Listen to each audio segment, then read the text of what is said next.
Tuhan bersamamu dan bersama rohmu. Inilah Injil suci menurut Lukas. Dimuliakanlah Tuhan.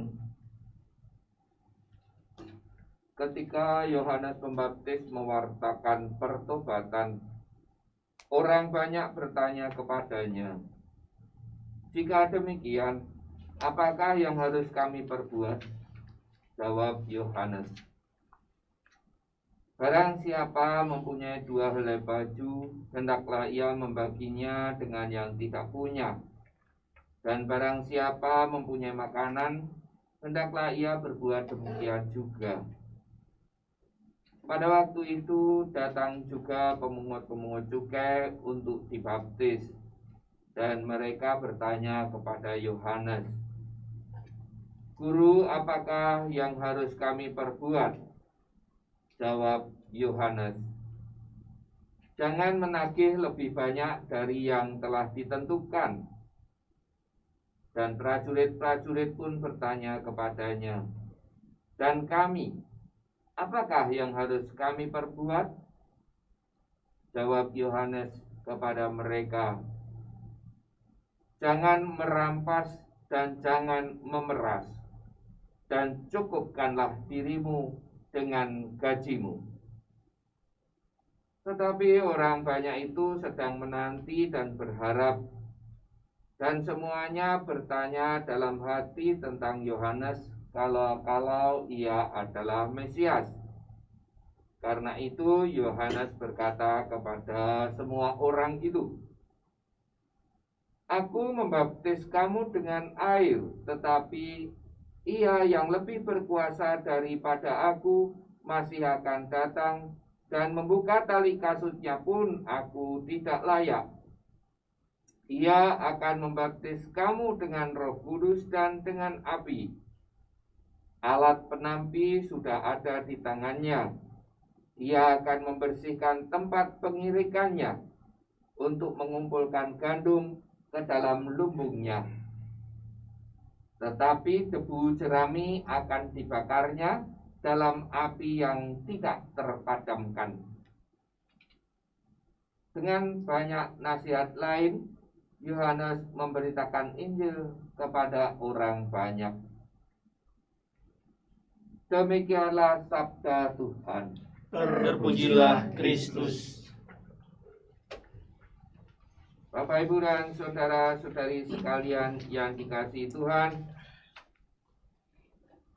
di minggu ketiga masa Advent ini kita diajak untuk bersukacita. Bacaan kedua mengajak kita bersukacitalah senantiasa dalam Tuhan. Sekali lagi, bersukacitalah.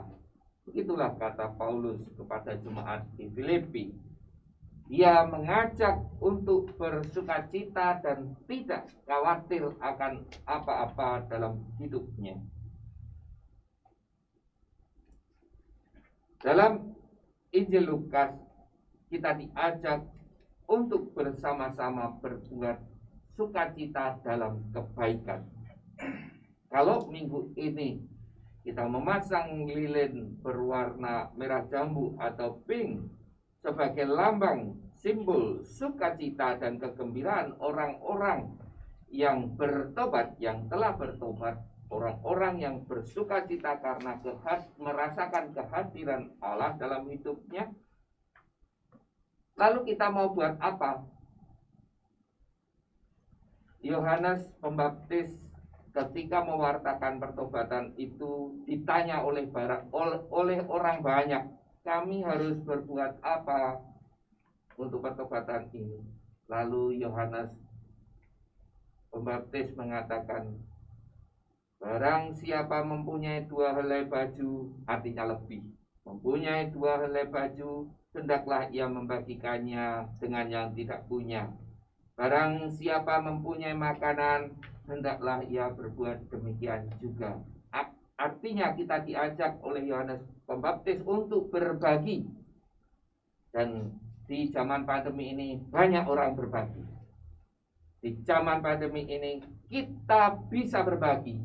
Berbagi tidak menunggu kalau kita punya sebenarnya.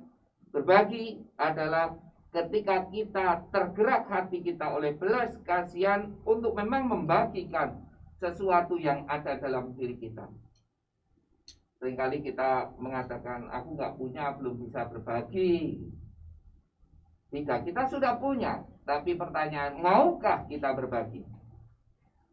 Itu yang pertama. Yang kedua, kemudian muncul pemungut-pemungut cukai yang bertanya kepada Yohanes, aku atau kami harus berbuat apa? Kata Yohanes, jangan menagih lebih banyak dari yang ditentukan. Itu yang dikatakan Yohanes Pembaptis kepada para pemungut cukai. Karena ya dianggap pemungut cukai nagihnya banyak. Nagihnya banyak dalam konteks pajak. Maka kita diajak untuk tidak menagih lebih dari yang ditentukan. Nggak korupsi juga.